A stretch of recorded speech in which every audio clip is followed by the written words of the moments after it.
Okay, so we already looked at the Dell Pro Max 18 Plus, an 18-inch workstation. Excellent. They did a really outstanding job, in my opinion. Of course, I'll leave a link to that video in the description below, but I have its chief competitor here, the HP ZBook Fury G1i.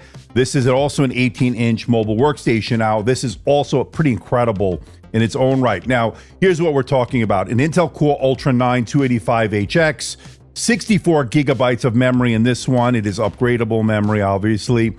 It's got an RTX 5000 Pro GPU. These are Blackwell GPU from NVIDIA, 24 gigabytes of video memory, a terabyte of storage. So not quite as loaded as its competitor, the Dell Pro Max 18 Plus.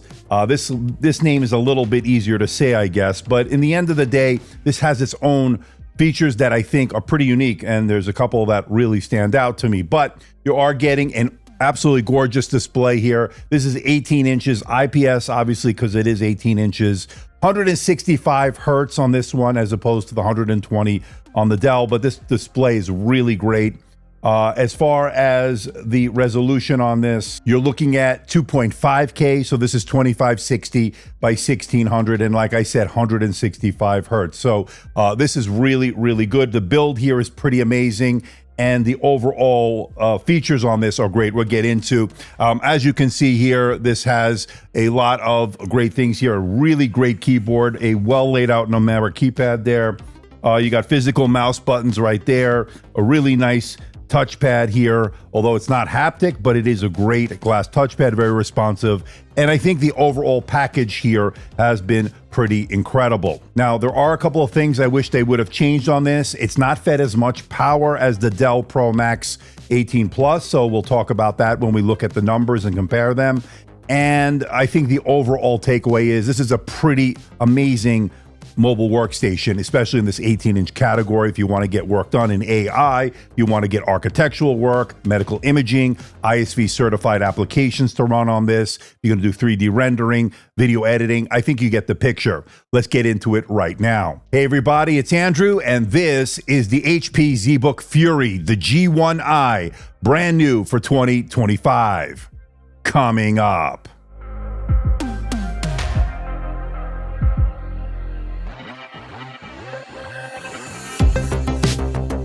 Okay, we're going to start off with the build and design here. It is excellent. As you can see, it is a pretty chunky boy here. You can get a better look at it over here. This, although, is some premium build, and we'll talk about the internals in a little bit, as this has a toolless entry, which I absolutely love. But this is some solid piece of hardware, and pretty hefty. So pretty good in terms of the build and quality. It's going to be durable. You're going to be able to, I guess, throw this around if you want to work out, lift some weights, but definitely is a durable laptop. It's meant to take a licking and keep on ticking, as they say. This is premium build. So really good hinges here. You see very little screen wobble. I mean, the design, the engineering here that went into this is first rate. All right, let's get a measurement of the weight with just the unit alone. You're looking at 3.433 kilograms, and that is 7 pounds, 9.1 ounces. So you are looking at some pretty hefty big boy here, and not too surprising. So let's put it back into kilograms, and let me get the power cord and the power supply, the 330 watt power supply. That's 4.368 kilograms.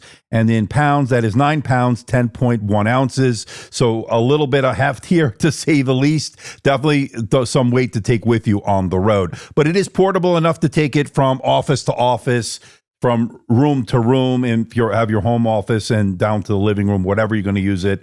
Yeah, you can move it around. It's portable enough, but it certainly has a lot of heft here. But of course, it packs a lot of punch under the hood.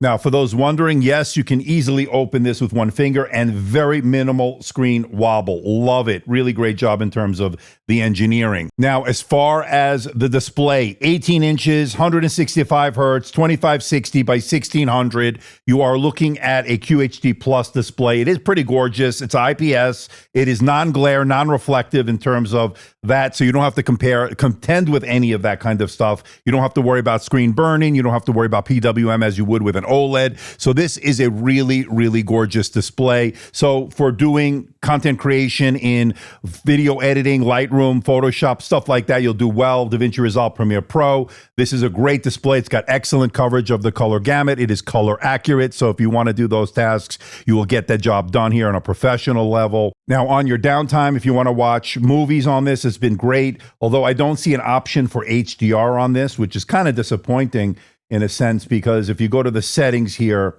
and I don't see where it says HDR, so you have to click on this over here, and it just doesn't give you the option. It has HDR video streaming when available. So it's not available on this, so I don't think this is an HDR display. But that being said, you're not buying it to watch HDR, you're buying it maybe to do content creation, stuff like that, or to do 3D rendering, stuff like that. But kind of wish this was an HDR display. That's one little thing that I noticed here.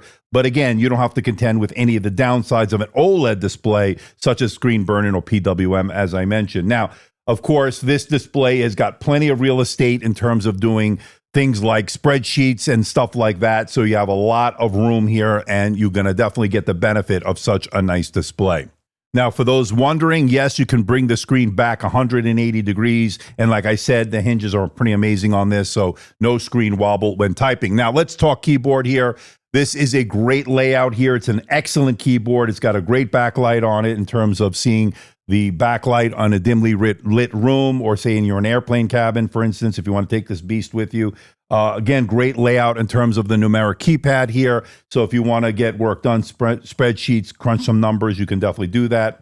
The touchpad has got some physical mouse buttons. It's a glass touchpad. It actually works really well for scrolling, doing all the gestures. Everything works really well on this. And again, it's really, really responsive. Now, it's not a haptic touchpad, so there's no diving board style either. There's no movement here, but you do have tap to click, and you also have these physical mouse buttons, but you can scroll and do everything very smoothly here. Obviously, the 165 hertz plays a role in that smooth scrolling and all that stuff, so that really certainly helps.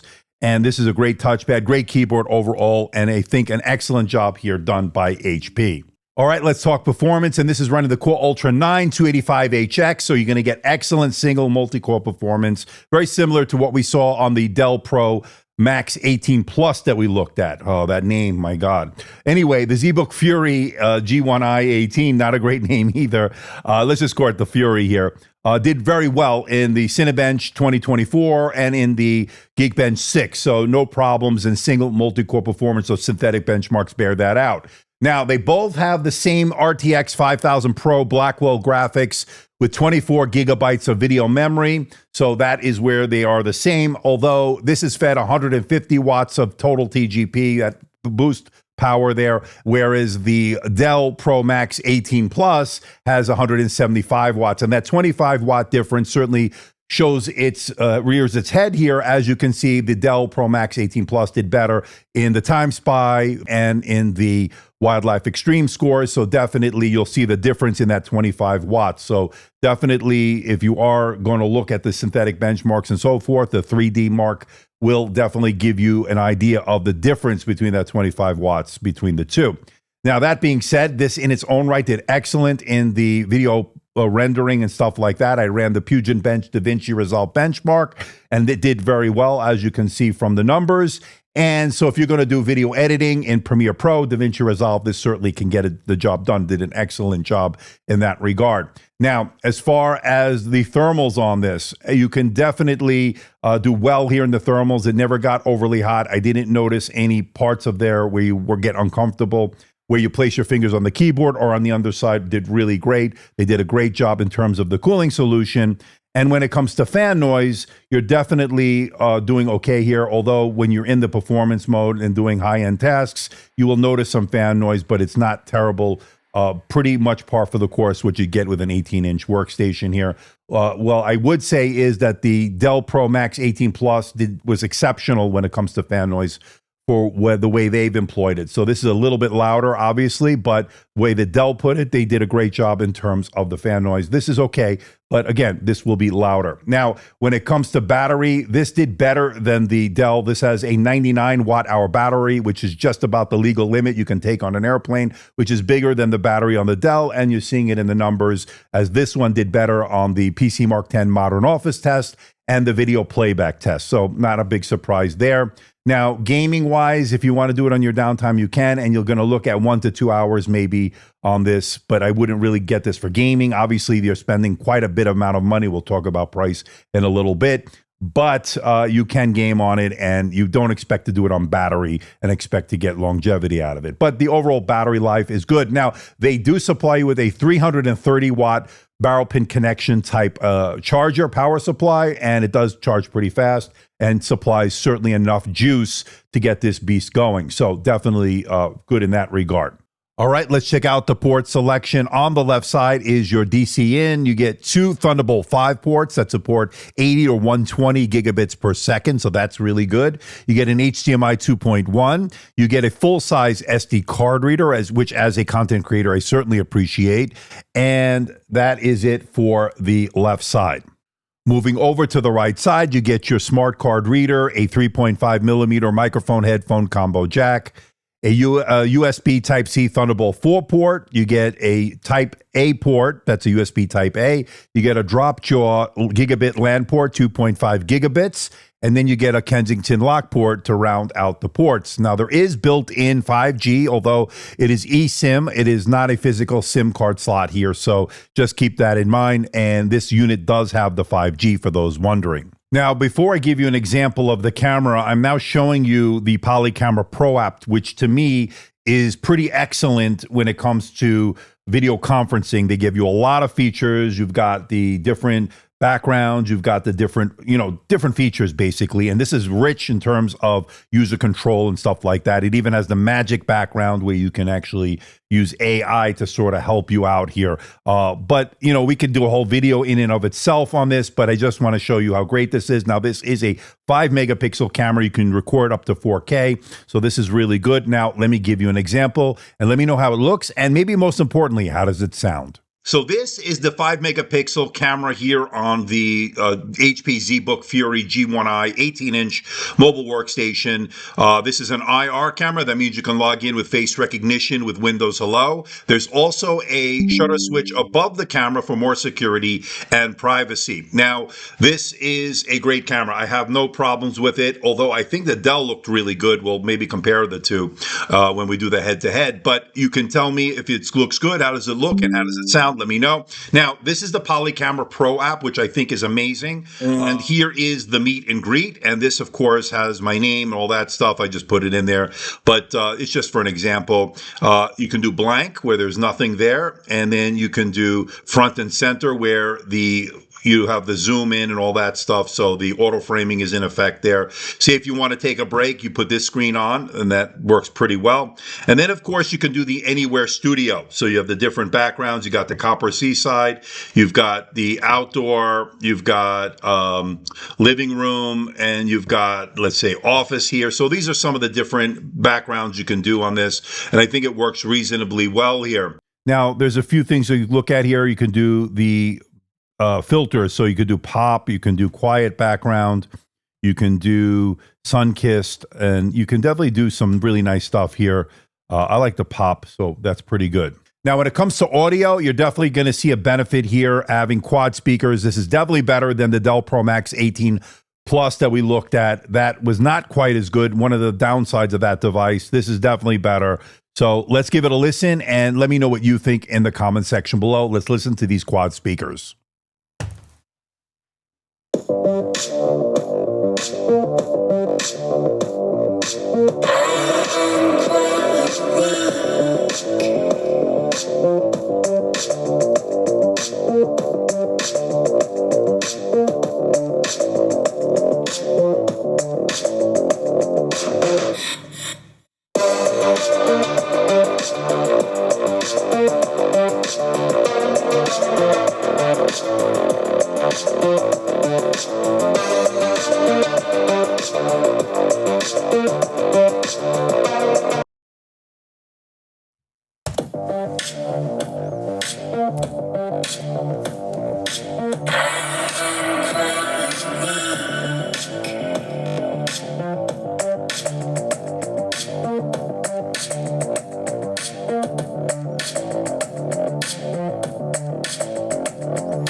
Okay, now to get inside, this is a toolless entry, so I do appreciate that. You have to slide these over, both of these latches here, and then this should just come right off. So there you go. Boom. That is that simple. And obviously, once inside, you'll notice the triple fan layout here, and this is a little bit different than the Dell, but effective nonetheless here. And you can notice the battery here, this 99 watt hour battery, pretty interesting.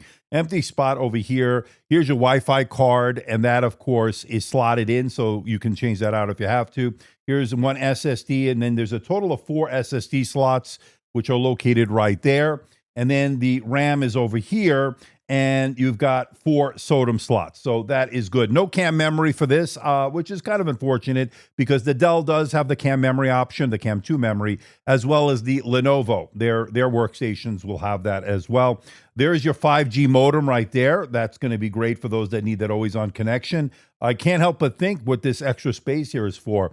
Maybe they could have gone even, I guess they could have theoretically gone with a bigger battery, although 99 watt hours is the legal limit. You can't go above that to go on an airplane. So they're pretty much hamstrung there, but good battery life on this and excellent toolless entry here. Let me know what you think in the comments section below. All right, let's talk about the elephant in the room, and that, of course, is the price. Now, keep in mind, mobile workstations come in at a very high price. Obviously, the drivers that are needed here, a lot of R&D that went into this. But this is going to come in at a little bit over $8,000 as configured here today. So definitely not cheap. But of course, HP will give discounts to companies that buy these in bulk. They will work with them, provide services to them, warranty. They'll offer them extended warranties. This comes with a 1-year warranty. There are plenty of other on-site warranties as well, going 3 years and beyond that. So that is good in terms of that. But when you look at the price, the average consumer is pretty much out of reach. I cannot afford this, but companies can, and they'll pay for this with 1 or 2 projects and not even blink at the price. So if it's the right tool for the job, they're not going to hesitate. And again, like I said, will get discounts. If you understand who this is geared towards, then you will certainly understand it. But if you're probably gonna get comments, this is ridiculous, and how dare they charge this much? Those people don't understand the business world and how this works in terms of these professional grade mobile workstations. And again, these have ISV certified drivers in them.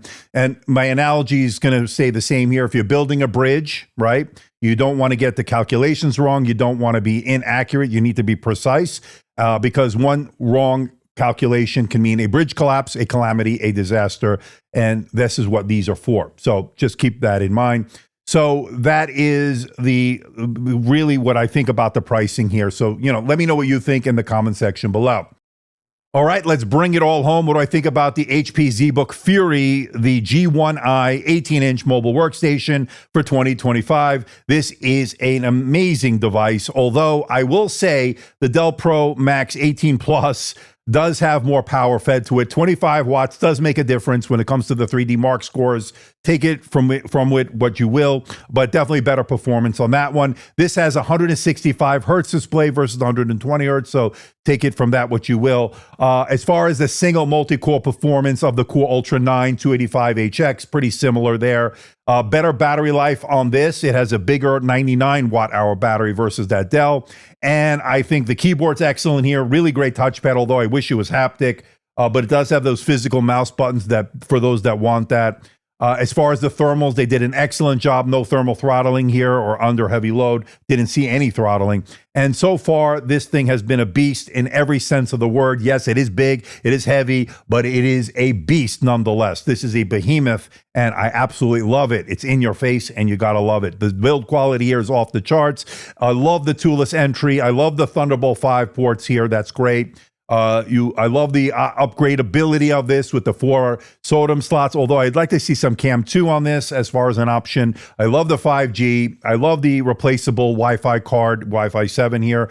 And then, of course, the SSDs did have great reads and writes on this. So really good in terms of upgradeability, serviceability. And again, I don't want to harp on this too much, that toolless entry. I absolutely love it. But let me know what you think in the comment section below. I think the ZBook Fury, the G1i here for 2025 is excellent and a great choice for the professional that needs to get the work done in a mobile setting sometimes. Yes, it is big and bulky, but it is portable enough to take with you on the road. So please hit the like button, please subscribe, please share this video. Don't forget to leave a comment in that comment section below.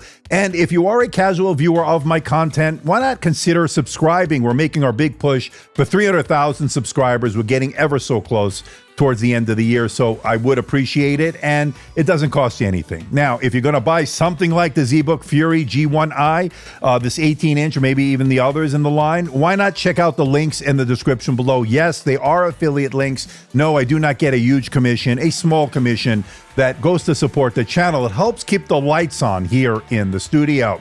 So until next time, this is Andrew, and I'll see you in the next video.